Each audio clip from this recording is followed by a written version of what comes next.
할렐루야. 예수님이 우리의 생명이십니다. 예수님이 우리의 소망이십니다. 아멘. 오늘 5월 마지막 날입니다. 계절의 여왕 5월이 다 지나갑니다. 이제 6월서부터는 본격적인 이제 여름으로 이제 카운트가 되죠. 날씨가 낮에 이미 벌써 여름이긴 하지만 그래도 5월하고 6월은 좀 느낌이 좀 다른 것 같아요. 특별히 5월 달은 여러 가지 가족 행사도 많고 또 특별히 교회 행사가 참 많았습니다. 유난히 이번 5월 달에 좀 행사들이 굉장히 많았던 것 같아요. 특별히 4월 16일이었나요? 그때 부활절, 4월 20일인가 부활절 이후에 저희가 새생명 축제 이제 선포식도 하고 예수님의 부활하심을 정말 우리의 입술로 또 우리의 삶으로 우리 교회가 좀 더 간증하며 좀 나갔으면 좋겠다. 이제 그런 말씀을 좀 드렸고, 그래서 5월 한 달 동안 참 여러 행사들, 여러 사역들이 참 많았습니다. 새생명 축제 지난주에 있었고요. 또 맞춤 전도 집회가 또 있었고, 어제는 이곳에 한 400여 분 정도 되시는 어르신들이 오셔서 100여 분은 우리 이제 상당교회 장수대학에 다니시는 분들이시고 나머지 300분들은 인근 지역의 경로당이나 노인정에 계시는 어르신들 오셨어요. 제가 한번 손 들어보라고, 교회 처음 오신 분들 한번 손 들어보라고 했더니 꽤 많은 분들이 손을 드시더라고요. 깜짝 놀랐습니다. 그러니까 교회 안 다니시는 분들이 굉장히 많으신 거죠. 오셔서 좋은 프로그램에서 또 즐거운 시간들 보내시고 또 함께 식사도 하시고, 그 어르신들에게 제가 어떤 말씀을 좀 드릴까, 밥 한 끼 대접하고 또 프로그램 잠깐 하고 나갈 때 떡 좀 주면서 여러분 지금부터 제가 이제 복음 전할 테니까 잘 들으세요 하면서 막 하는 것도 좀 죄송스럽고, 그래서 그렇다고 또 그냥 잘 이따 가세요라고만 하기도 뭐하고, 그래서 우회적으로 아무튼 말씀을 드렸는데, 우리 어르신들이 제일 좋은 것, 제일 원하시는 것은 건강하게 오래 사시는 건데, 건강하게 오래 살 수 있는 최고의 방법은 예수님 믿고 천국 가는 겁니다. 이제 제가 그렇게 말씀을 드렸어요. 예수님 믿으면 얻을 수 있는 유익과 축복이 100가지, 1000가지가 된다면 그 중에 가장 큰 축복이 예수님 믿고 천국 가는 겁니다. 오래오래 사는 거 좋아하시죠? 그랬더니 아니요, 이런 분들도 계세요. 몇 살까지 사시기를 원하세요? 200살이 올 때는 아유 하면서 막 그러시더라고요. 150살이 올 때 아유 징그러워 이러면서 120살 하니까 이렇게 손을 좀 드시더라고요. 120살까지는 욕심이 있으신 것 같아요. 120살이 아니라 200살이 아니라 영원히 살 수 있는, 근데 영원히 사는데 고통을 느끼면서 영원히 산다면 얼마나 비참하겠어요. 근데 저 천국 하늘나라에서 다시는 아픔이나 애통하는 것이나 슬픔이 없는 햇빛보다 찬란한 그곳에서 영생을 얻을 수 있는 방법이 있습니다. 예수님 잘 믿으시고 어르신들 건강하십시오 했더니 좋아들 하시더라고요. 네. 이번 주에 또 얼마나 또 오실지 모르겠어요. 네.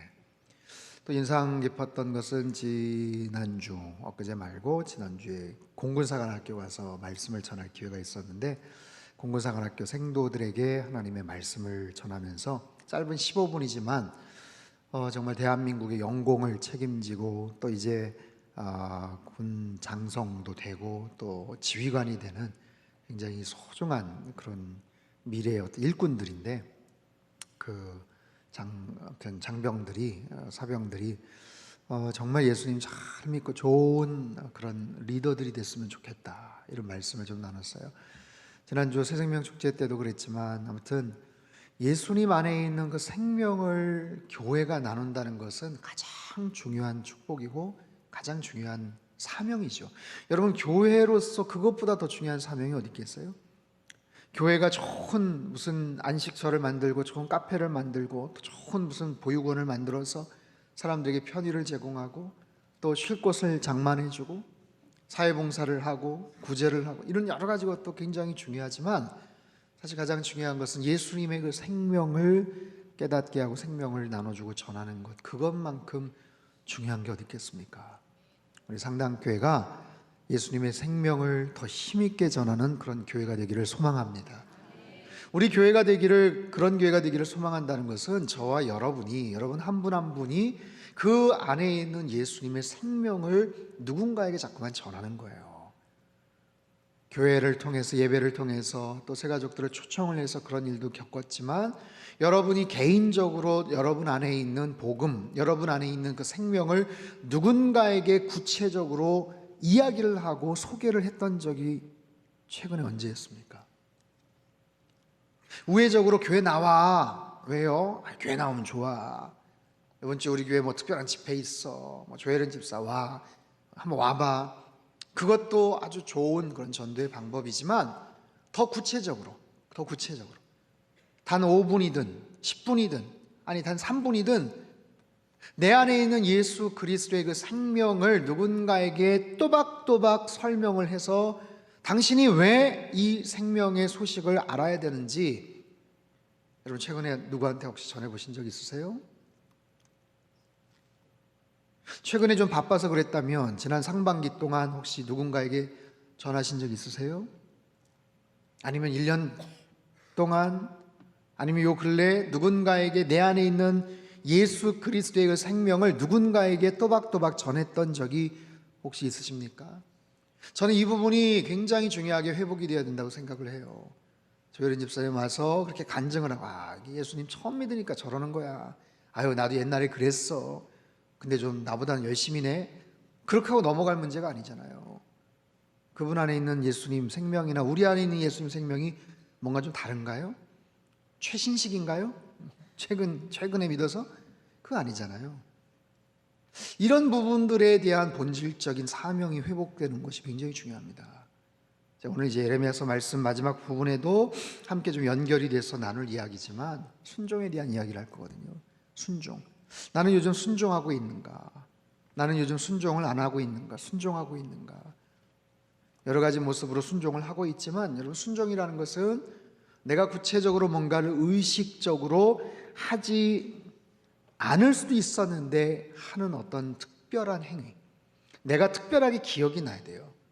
내가 정말 이 부분은 그냥 요즘 뭐 루틴이라는 그런 단어들이 많이 사용이 됩니다. 일상에서 늘 반복되고 습관적인 그냥 일상에서 내가 맡겨진 사역들, 내가 하고 있는 성가대, 찬양팀, 봉사 늘 하고 있는 거, 그거를 그냥 순종이라고 우리가 그냥 이렇게 생각을 하지 말자고요. 물론 그것도 순종이지만 그거 말고 그냥 우리가 늘 일상에서 해왔던 어떤 사역들, 하고 있는 역할들, 그게 아니라 순종이라는 것은 순종하지 못할 수 있는 어떤 특별한 거부감이 들 수 있는 마음이나 내 안에 충돌되는 어떤 믿음의 어떤 양상들이 있어요.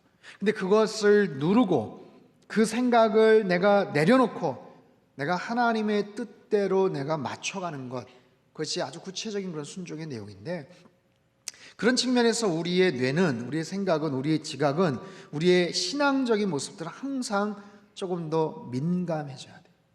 조금 더 민감해지고 예민해져야 돼요. 그런 측면에서. 근데 어떤 상황에서는 너무 오랫동안 우리가 무뎌져 버린 그런 부분들이 굉장히 많습니다. 소위 말해서 자극이 없는 거죠. 자극이 있는데 이미 너무 두터워서 자극을 못 받는 거예요. 그런 부분에서. 그리고 이미 그냥 오랫동안 습관화된 크리스찬으로서 살아가는 경우도 굉장히 많더라. 자, 오늘 살펴볼 내용은 지난 화요일날 본문 중심으로 살펴볼 텐데 예레미야서 7장 16절에서 28절까지의 내용이에요. 자, 특별히 16절서부터 20절까지 말씀을 먼저 한번 읽어보도록 하겠습니다. 예레미야서 7장 16절에서 20절까지 말씀 같이 읽죠. 시작. 그런즉 너는 이 백성을 위하여 기도하지 말라. 그들을 위하여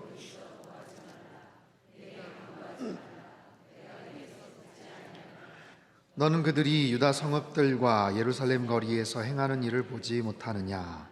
자식들은 나무를 줍고 아버지들은 불을 피우며 부녀들은 가루를 반죽하여 하늘의 여왕을 위하여 과자를 만들며 그들이 또 다른 신들에게 전제를 부음으로 나의 노를 일으키느니라. 여호와의 말씀이니라. 그들이 나를 경노하게 함이냐. 자기 얼굴에 부끄러움을 자취함이 아니냐. 그러므로 주 여호와께서 이와 같이 말씀하시니라.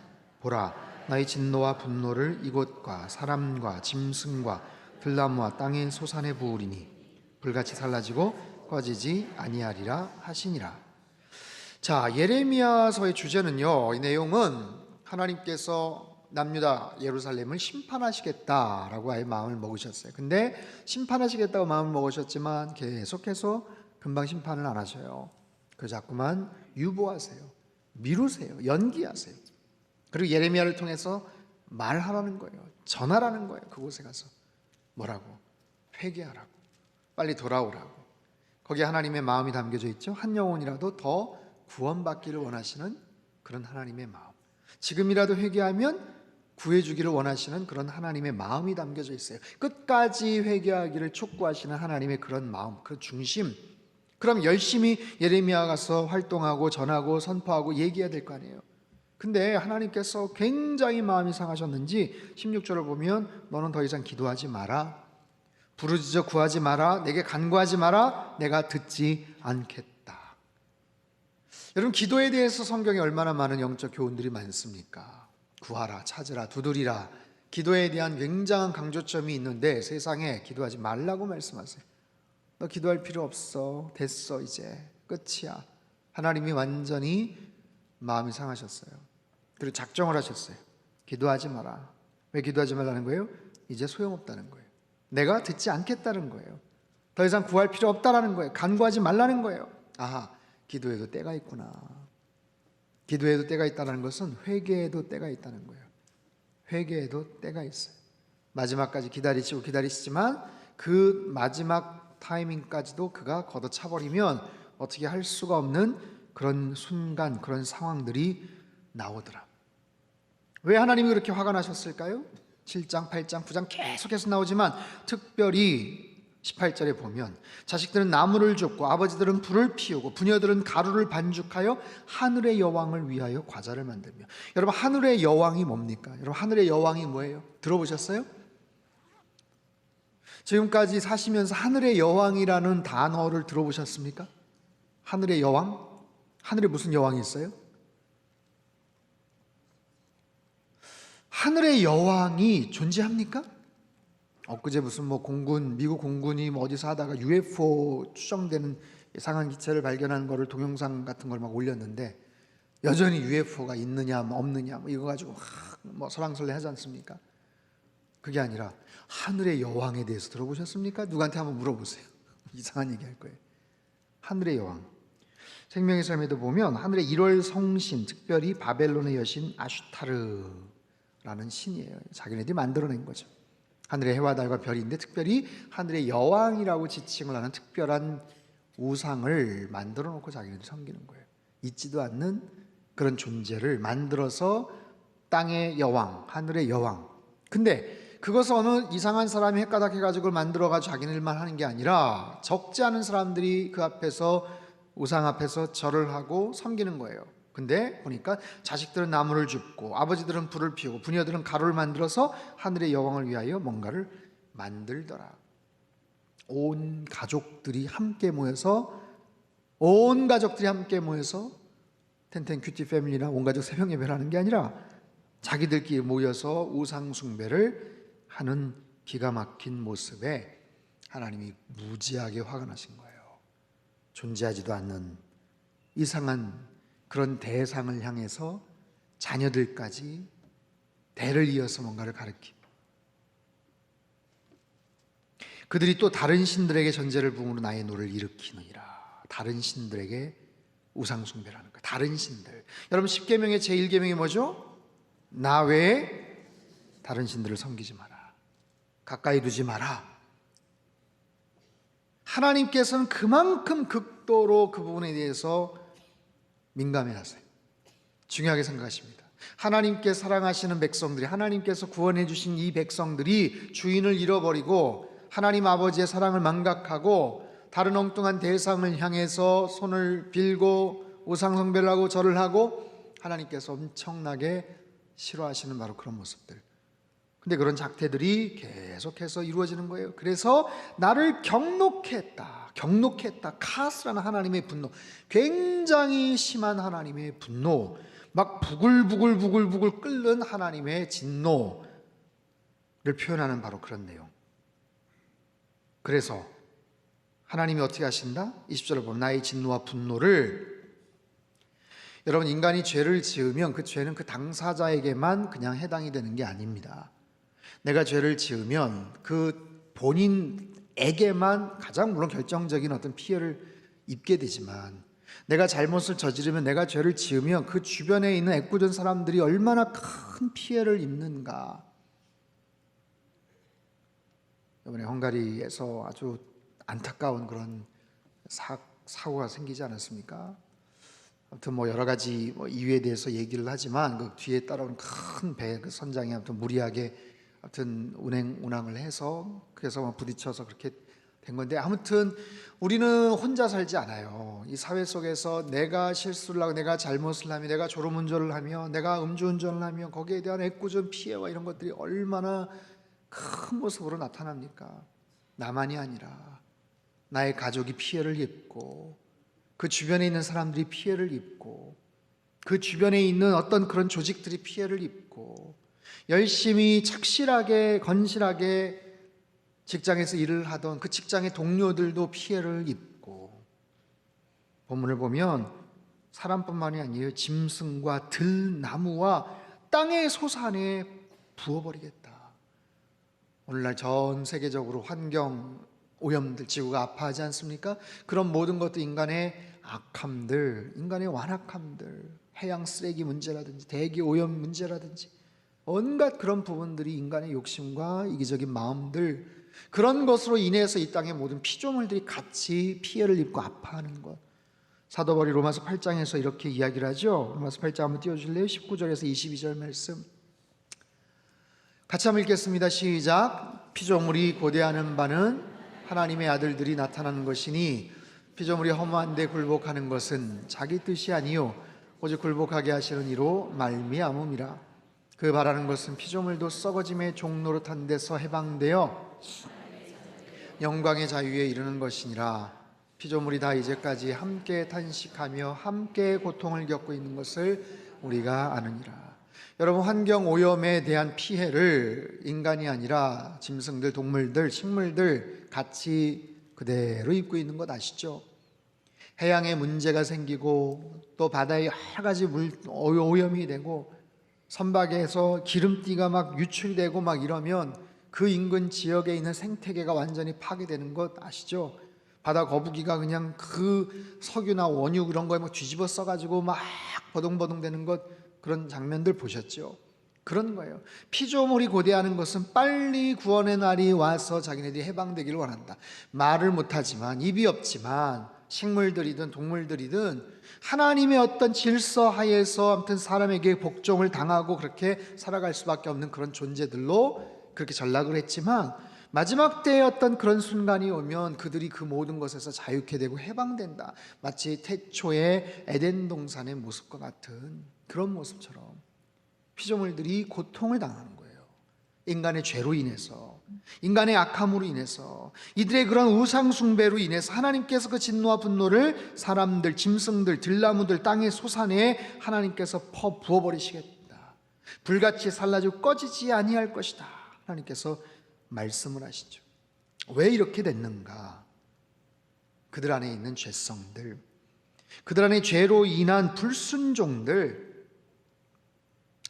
23절서부터 한번 보죠. 23절서부터 26절까지 말씀을 같이 한번 읽겠습니다. 시작. 오직 내가 이것을 그들에게 명령하여 이르기를 너희는 내 목소리를 들으라.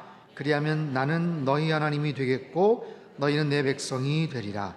너희는 내가 명령한 모든 길로 걸어가라.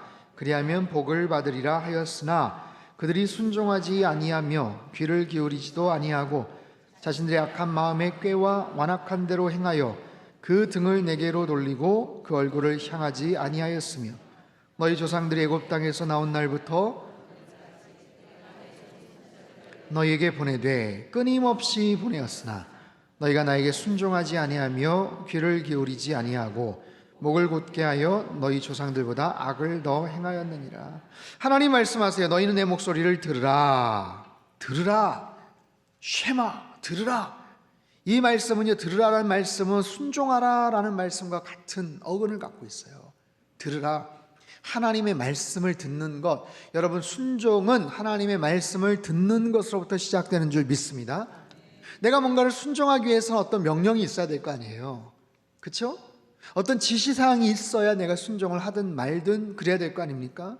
바로 그 얘기예요. 근데 하나님께서 말씀하시는 것, 들으라는 것은 순종하라는 거거든요. 들은 대로 순종하라. 그러면 나는 너희 하나님이 될 것이고 너희는 내 백성이 될 거야. 하나님과의 특별한 관계가 형성이 되는 거예요. 하나님과의 밀접한 관계가 형성이 되는 거예요. 여러분, 특별히 유명인들 아니면 특별히 세상적으로 크게 알려져 있는 사람들, 영향력 있는 사람들, 여러분 그런 사람들과 인맥을 쌓고 같이 사진을 찍고 우리는 그걸 얼마나 또 즐거워합니까? 그래서 어디 SNS에다 올리고 찾아온 무슨 연예인들 아니면 유명인들 사진 한번 찍고 얼마나 중요하게 생각해요. 그런 사람하고 차 한잔 밥 한 번 같이 먹는다면 난리가 나겠죠? 예?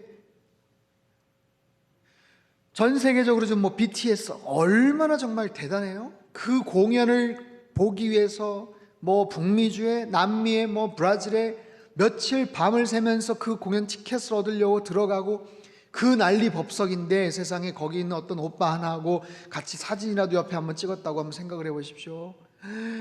세상에 난리가 나겠죠.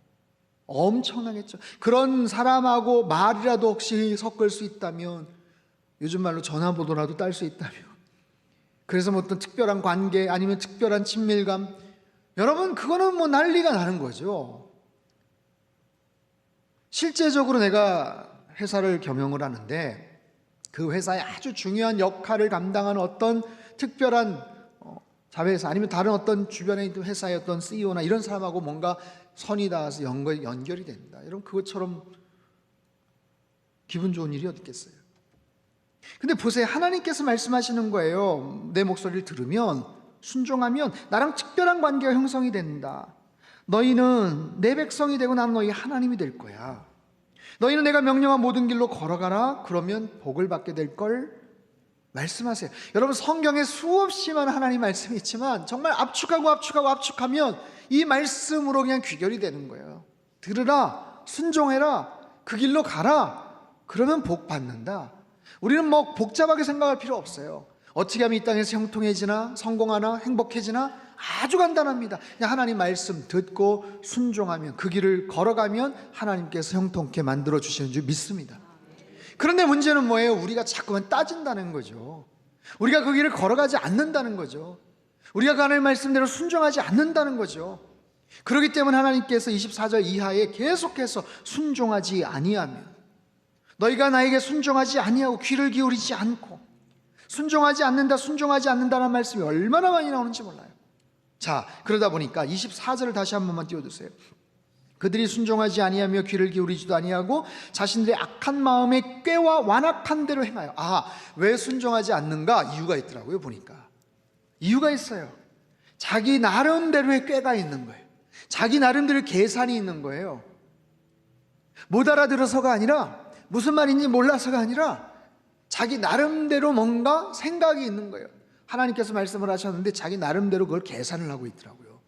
아닐 것 같은데, 이러면 내가 손해볼 것 같은데, 아니 그럴 법하긴 한데, 난 일단 싫은데, 내가 싫은데, 이런 거죠. 그렇기 때문에 내 마음속에서 하나님의 말씀을 튕겨내는 그런 내 자신의 자아, 이기적인 내 자신의 욕망, 그게 바로 죄성이죠. 죄성이에요. 내 안에 있는 그 죄된, 여러분 오뚜기 넘겨보셨나요? 예? 아무리 넘겨보려고 쓰러뜨리려고 해도 빨딱빨딱 일어나는 게 뭐예요? 그 안에 있는 그 중심, 무게 중심이 있기 때문에 결국에는 아무리 쓰러뜨리려고 해도 목을 붙잡고 그냥 확 눌러도 놓으면 다시 일어나는 거죠. 우리 안에 그런 죄성이 있는 거예요. 그런 죄된 욕망이 있는 거예요. 그러다 보니까 거부하고 걸러내고 불순종하고 더 나가서 그 등을 내게로 돌리고 얼굴을 향하지 않고, 자, 하나님 앞에 계시는데 하나님께 등을 획 돌렸어요. 얼굴을 획 돌렸어요. 사람과 사람과의 관계도 마찬가지입니다. 눈빛을 보면 알아요. 태도를 보면 알아요. 앉아있는 자세를 보면 알아요. 삶에 있어서 자세라는 것은 굉장히 중요합니다. 원로 목사님께서 늘 그러셨죠? 어떻게 하셨어요? 등 피고? 뭐 하셨죠? 예. 목에 힘주고 그랬나요? 등 똑바로 피고 눈 크게 뜨고 그러셨죠? 이 자세라는 것은 굉장히 중요합니다. 운동선수 중에 자세가 흐트러진 그런 선수 보셨습니까? 굉장히 유명하고 잘하는데 이상한 자세를 취한다? 그럼 그게 화제가 될 거예요 아마. 그 무슨 남자 골프 선수 하나 있어요? 뭐 낚시하는 스윙처럼 그게 이제 화제가 되죠. 모든 운동선수들은 자세가 좋습니다. 운동뿐이겠습니까? 음악을 하는 경우도 마찬가지죠. 피아노 치시는 분들 많지만 피아노 치는데 꾸부정하게 피아노 치시는 그런 분들 계시나요? 그러면서도 피아노를 진짜 희한하게 잘 치대 그런 분 계세요? 붓글씨를 쓰는데 자세가 이상하게 삐뚤어진 그런 분 계셔요? 피겨 스케이팅을 하는데 자세가 이상한 모습으로? 아니에요. 모든 실력은 자세에서 비롯됩니다. 믿음도 마찬가지죠. 나의 믿음의 자세는 어떤가? 여러분의 믿음의 자세는 어떠세요? 하나님 앞에서 나의 믿음의 태도, 나의 믿음의 자세는 어떻습니까?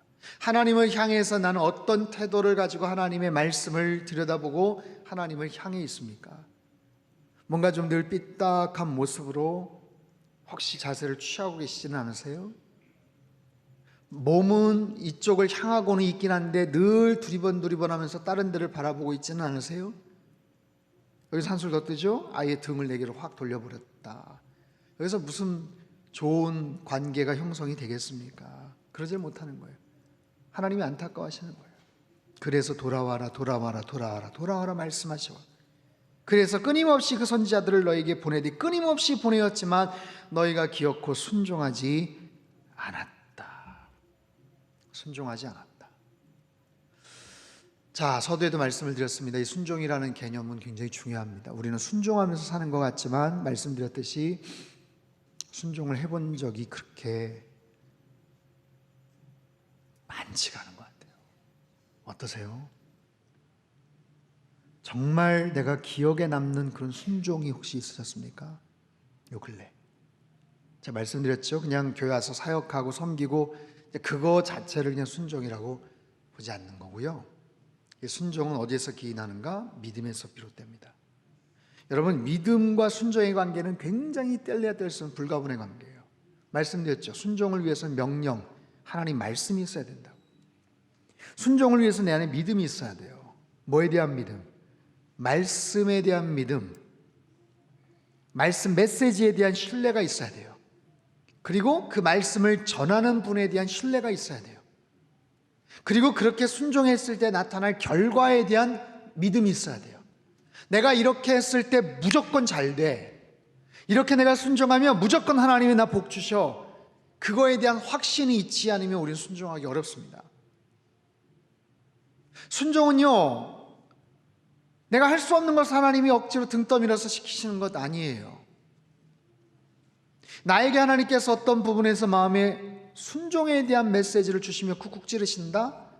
그거는 내가 할 수 있는 일이고 내가 해야만 되는 일이고 아무 때나 그러시지 않거든요.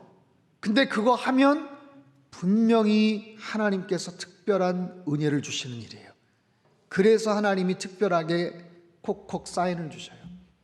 일상적으로는 여러분 그런 일들이 흔치 않습니다. 내가 계속 순종하고 있는데 왜 목사님 자꾸만 순종 안 한다고 하지? 잘 한번 생각해 보세요. 내가 하나님 믿는다고 할 때 우린 다 믿음 안에 있죠. 근데 어떤 상황에서 정말 내가 마치 번지점프를 타고서 뛰어내리는 것 같은 그런 믿음의 상황이 특별하게 있느냐 없느냐라는 거예요. 여러분, 그런 순간이 언제가 있으셨어요? 최근에. 그걸 물어보는 거예요.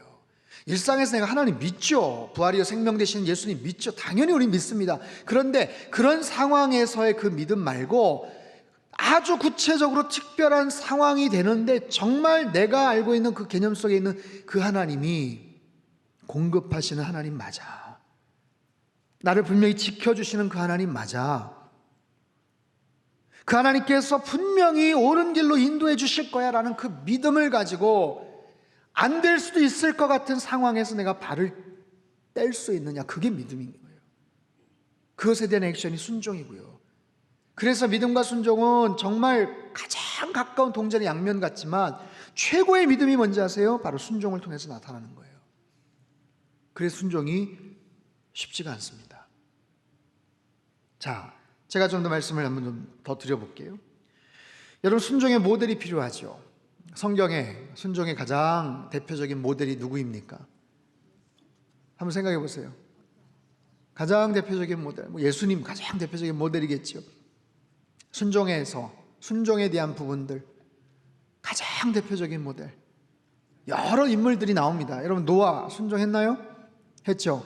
뭘 순종했어요? 방주를 만들었죠. 쉬운 일입니까? 할 수 없는 일이에요? 할 수 있는 일이니까 시켰어요. 쉽지 않았어요. 납득이 안 되니까. 아브라함 봅시다. 아브라함 순종했나요? 순종했죠. 특별히 100살에 낳은 아들 이삭 모리아산에 바쳐라. 순종했나요? 했어요. 어떻게? 주저하다가? 미루다가? 질질 끌다가? 아니요, 즉각적으로 순종을 했어요. 어떻게 그럴 수 있을까 싶지만 아브라함이 이삭 바치는 거 할 수 있는 일, 가정의 권위로서 할 수 있는 일. 근데 인간적인 상식이나 이해 가지고는 정말로 어려운 일. 모세의 순종, 모세가 기어코 한사코 자기가 안 가겠다고 하나님 앞에 때를 썼던 출애굽기 3장, 4장, 5장의 내용들을 보면 모세가 할 수 없습니다 라고 해서 핑계를 댔지만, 아니야, 넌 할 수 있어. 네가 할 수 없어서가 아니라 네가 지금 하기 싫어서 그러는 거지. 하나님께서 그렇게 말씀을 하시는 거예요. 여러분, 순종에는요, 우리 능력의 유무를 따지지 않아요. 순종은 의지의 문제입니다. 내 의지의 문제예요. 밤이 왔도록 수고했지만 말씀에 의지해서 내가 다시 한번 깊은 데로 가서 금을 던지겠습니다. 의지의 문제예요. 능력의 문제가 아니라. 예수님, 제가 금을 던질 수 있는 힘이 100번 있는데 지금 99번까지 다 썼어요. 마지막 100번도 다 썼어요. 지금 정말 내가 마음은 있지만 못하겠어요. 능력이 안 돼요가 아니라 의지의 문제. 물로 포도주를 바꾸었던 그 사건에도 그 물떠온 하인들에게 그거 연회장에 갖다 줘라. 갖다 주는 게 뭐가 어렵습니까? 그들이 그런 능력이 없어요? 얼마든지 갖다 줄 수 있죠. 근데 의지의 문제. 미쳤어, 이거 지금 물인데 어떻게 이거 갖다 줘? 그럴 수도 있었음에도 불구하고 그들은 갖다 줬죠. 순종해요. 주가 쓰시겠다 하라. 멀쩡한 새끼 나이 그냥 풀어와라. 못합니까? 아니요, 할 수 있는 거예요. 그래서 시키신 거예요. 그리고 그들은 했고. 순종은 아주 심플합니다. 내가 할 수 있는 것을 그냥 하는 것. 그런 측면에서 내가 최근에 하나님 앞에 어떤 모습으로 순종을 했는가. 예수님의 순종이 가장 클라이막스죠. 예수님도 흔들리셨죠. 그러나 하나님의 뜻에 굴복했어요. 이해가 안 되지만 순종하는 모습들. 사도 바울이 2차 전도 여행 때 복음을 전하려고 하고 말씀을 전하려고 하는데 이상하게 막혔음에도 불구하고 성령님의 뜻에 순종했던 사도 바울. 여러분, 순종에는 놀라운 결과가 나요. 이유가 있는 거예요. 힘들지만 그 순종을 했을 때 결과가 놀라운 결과. 내가 상상할 수, 이래서 주님께서 나에게 순종하라고 하셨구나. 놀라운 결과. 그물이 찢어지도록 물고기가 잡히는가 하면, 극상품의 포도주로 변화가 되는가 하면, 그 순종을 통해서 하나님의 놀라운 기적과 같은 일들이 나타나더라고요. 그래서 하나님께서 순종하라고 명하시는데 우리는 그 사인을 구분을 못하거나 아니면 버젓이에서 구분을 하면서도 그냥 패스를 해버린 경우가 많아요. 그러면 거기에서 하나님의 특별한 능력이 나타나지 않습니다. 저는 우리 상당교회가 우리가 할 수 있는 역량, 우리가 할 수 있는 능력을 베스트, 최대한 정말 모아서 집중해서 더 멋있는 모습으로 어떤 사역을 하고, 물론 당연히 그래야 되겠지만 저는 그 정도 선에서만 머물지 않기를 바라요. 우리가 할 수 있는 역량 말고 내가 할 수 없을 것 같았지만 하나님의 명령에 순종했을 때 우리가 상상할 수도 없었던 하나님의 놀라운 능력이 나타나는 그런 하나님의 놀라운 순종의 축복이 있는 우리 상당교회가 되시기를 주님의 이름으로 축원합니다.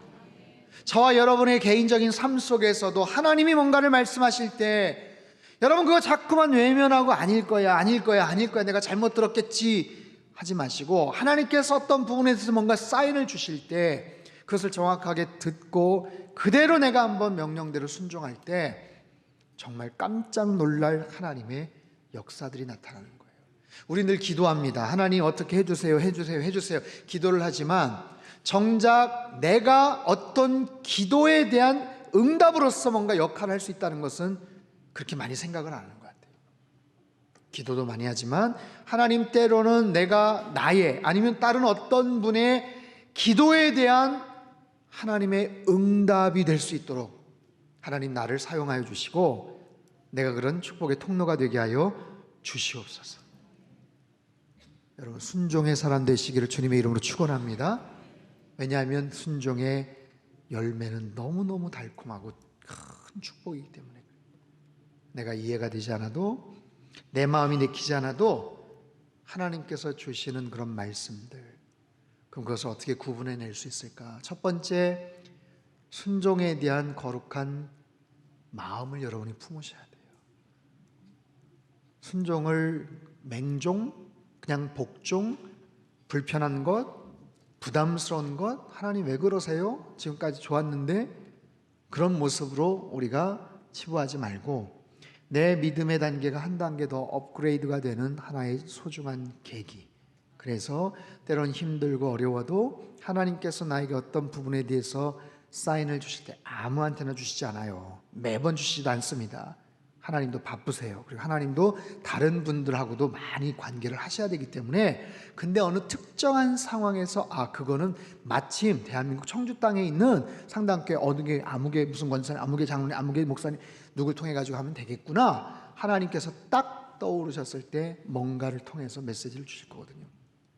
그런 부분에서 하나님, 그것이 크든 작든 그런 기회, 그런 경험들이 좀 많았으면 좋겠습니다. 이런 마음을 먼저 품는 게 좋아요. 거기에서 나타나는 것이 하나님의 일들이고 그것을 통해서 나타나는 것이 하나님의 어떤 역사들이에요. 아울리치를 가거나 해외 선교를 통해서 그런 일들을 우리가 많이 경험하는 이유가 바로 그런 겁니다. 일상에서 편안하고 아니면 내가 딱 특정에 짜여져 있는 틀 안에서는 그런 일들을 경험하기가 웬만해서 쉽지가 않거든요. 늘 우리의 계획 속에서 틀 안에서 살기 때문에. 근데 그것을 벗어날 때 우리는 그런 부분들을 경험을 해요. 그래서 일단 하나님 순종에 대한 그런 마음을 내가 더 넓게 적극적으로 품게 하여 주시옵소서. 이게 제일 중요하고요. 두 번째는 그런 상황이 됐을 때 하나님이 나에게 주시는 메시지, 사인을 내가 잘 분별할 수 있는 영적인 능력을 허락해 주시옵소서. 하나님이 자꾸만 뭐라고 말씀하시는 내가 못 알아들으면 얼마나 답답하겠어요. 어제 PSP 마지막 끝날 때 서로 이제 실전을 할 때 미전도 종족에게 전도를 하는 게 얼마나 힘든가 하는 것을 저희들끼리 그룹 과제를 좀 했었어요. 그래서 두 그룹으로 나눠가지고 이쪽에서는 미전도 종족이라고 이야기를 하고 아주 독특한 대화법을 우리끼리 만들었고, 그리고 그 사람들이 왔을 때 안경 쓴 사람은 어떻게 반응을 하고 모자를 쓴 사람은 어떻게 반응을 하자. 근데 저쪽 그룹은 전혀 모르는 거예요. 와가지고 우리에게 복음을 전하려고 하는데 우리는 계속해서 그걸 거부하고 말귀를 못 알아듣고 이상한 말만 하니까 계속해서 서로 이게 사인이 안 맞는 거죠. 서로 간에 이제 그런 액티비티를 좀 했었는데, 대화라는 게 그래요. 하나님께서 우리에게 계속해서 뭔가를 말씀하시는데 내가 못 알아들으면 얼마나 답답하겠습니까? 그러려면 어떻게 될까요? 알아들을 수 있는 더 많은 기회들이 있어야 돼요. 큐티 더 많이 하시고 말씀 더 많이 들으시고 하나님 앞에 더 많이 내 심령을 노출을 시키실 때 하나님께서 다양한 채널 각도를 통해서 우리에게 말씀하시는 줄 믿습니다. 바라기는 저와 여러분의 삶 속에 앞으로 일주일 동안, 아니면 오늘 5월 30일이죠 6월 한 달 동안 정말 특별하게 의미가 있고 기억이 남는 그런 하나님의 사인, 그리고 그대로 내가 순종을 했던 그런 경험들이 다 한 번씩 있게 되기를 주님의 이름으로 축원합니다. 아멘이십니까? 한번 해보자고요. 네. 한번 해봤으면 좋겠어요. 크든 작든 상관이 없어요. 이거는 정말 하나님이 나한테 뭔가 사인을 하셨던 거다. 근데 내가 그거 놓치지 않고 그대로 순종을 했다. 그랬더니 어떤 결과까지 나타났다. 이런 부분들까지도 한번 있었으면 좋겠어요. 그런 일들이 반복이 되면 우리의 삶이 더욱더 성령 충만하고 주님과 동행하는 그런 삶이 되지 않겠습니까? 그런 모습들, 그런 우리들이 더 많아질 때 상당교회가 성령 충만한 교회, 하나님의 뜻대로 순종하는 그런 교회가 될 줄로 믿습니다. 그런 놀라운 은혜와 축복이, 순종의 축복이 우리 안에 있게 되기를 바랍니다. 자, 우리 이 시간 찬양한 거 같이 하고 기도했으면 하는데요. 살아계신 하나님 아버지, 태초에 된 동산에서 아담과 하와가 하나님 말씀에 불순종하였기에 이 땅에 죄가 시작이 되었고 온갖 슬픔과 고통과 아픔과 사망이 시작이 되었음을 압니다. 그만큼 순종의 문제는, 이 주제는 너무나도 중요한 것인데 우리의 삶 속에서 하나님께서 우리에게 때로는 말씀 앞에서 순종하기를 원하시고 가책을 느끼고 찔림을 느끼고 하나님께서 거룩한 부담감을 주실 때 하나님, 우리가 여전히 불순종하는 모습들이 혹시 있다면 우리가 열심히 주의 일에 힘쓰고 봉사하고 섬기지만 그것 자체가 나는 최선을 다해 순종하고 있다라고만 생각하지 않게 하여 주시고, 날마다 우리 일상에서 내가 할 수 있지만 그동안 나의 고집과 나의 의의를 내세우기 위해 하지 않았던 것들, 그래서 하나님의 영광을 가리웠던 것들이 혹시 있다면 주님께서 우리에게 말씀하여 주시고 그 말씀대로 순종하는 우리의 삶이 되게 하여 주시옵소서. 밤새도록 그물질을 했지만 절대로 안 잡힌다는 것은 알지만 주님 말씀하셨기 때문에 제가 한 번 더 순종하겠습니다 했던 베드로의 그 믿음과 그 순종을 우리에게도 허락하여 주시옵소서. 주님께서 쓰시겠다고 하실 때 그냥 그대로 말하면 될 것이다 라고 말씀하실 때 이해가 되지 않지만 망신당할 것 같지만 그럼에도 불구하고 주님 말씀 그대로 순종했던, 그래서 어린 나귀를 주님께 갖다 드렸던 제자들의 순종이 우리의 순종이 되게 하여 주시옵소서. 육안으로 보일 때는 멀쩡한 그냥 물 항아리지만 그거 갖다 연회장에 주라고 하셨을 때 나는 정말 믿겨지지 않지만 갖다 줬을 때 무슨 봉변을 당할 수도 있지만 그럼에도 불구하고 그것을 갖다 줬을 때 극상품의 포도주가 되었던 역사가 하나님 물떠온 하인들을 통해서 나타났던 것처럼 주님, 우리 삶 속에서도 그런 하나님의 순종으로 말미암아 나타난 하나님의 놀라운 기적과 은혜를 체험케 하여 주시옵소서. 하나님, 우리가 늘 계획하고 안전하게 생각했던 그 영역을 조금씩 벗어나서 믿음의 순종을 감당하는, 그래서 새로운 경지에 하나님의 뜻을 체험하고 이전까지 경험하지 못했던 하나님의 놀라운 역사들을 나의 삶을 통해서 30년, 40년, 50년, 60년 동안 믿어봤지만 이런 짜릿하고 놀라운 하나님의 역사들을 이제서야 경험했다라고 고백할 수 있는 하나님 놀라운 간증거리들이 우리의 삶 속에 더 많아지기를 간절히 빌고 원합니다. 이런 우리 한 사람 한 사람의 순종이 모여져서 하나님 뜻에 온전하게 순종하는 믿음 공동체, 거룩한 순종하는 하나님 거룩한 교회 되게 축복하여 주시옵소서. 나라 민족을 위해서 기도하였습니다. 우리 상당교회를 위해서 기도하였습니다. 특별히 새생명 축제와 맞춤전도 집회와 이 자리에 난생 처음 교회 왔던 어르신들을 위한 행복잔치, 많은 분들이 교회 첫 발을 디뎠고 그 어색함을 무릅쓰고 하나님 교회 뜰을 밟았는데 그들의 마음 가운데 주님께서 생명의 씨앗을 심어주셨다면 주님 끝까지 그 영혼 추적하여 주시고 다 예수님 믿고 천국 가게 축복하여 주시옵소서. 날마다 우리 일상에서 영혼의 관심을 갖는 우리들이 되게 도와주시고 사람 살리고 예수님의 부활 생명을 증거하는 선교적 교회로 자리매김된 우리 상당교회 되게 축복하여 주시옵소서. 주님, 늘 성령 충만하기를 원합니다. 기쁨이 넘치게 하여 주시옵소서. 마음의 평강이 넘치게 하여 주시옵소서. 성령님은 살리는 영이십니다. 치유의 영이십니다. 고통 가운데 있는 모든 환우들 성령 하나님께서 좌정하시고 친히 그 모든 환부에 손을 얹어주실 때 하나님 머리부터 발끝까지 주님의 보혈의 놀라운 능력이 나타나서 급속한 치유가 있게 하여 주시옵소서. 모든 절망 가운데서 회생이 있게 도와주시고 기적 같은 하나님의 놀라운 역사가, 회복의 역사가 있게 도와주시옵소서. 하나님, 우리 상당교회가 예배 공동체 되기를 원합니다.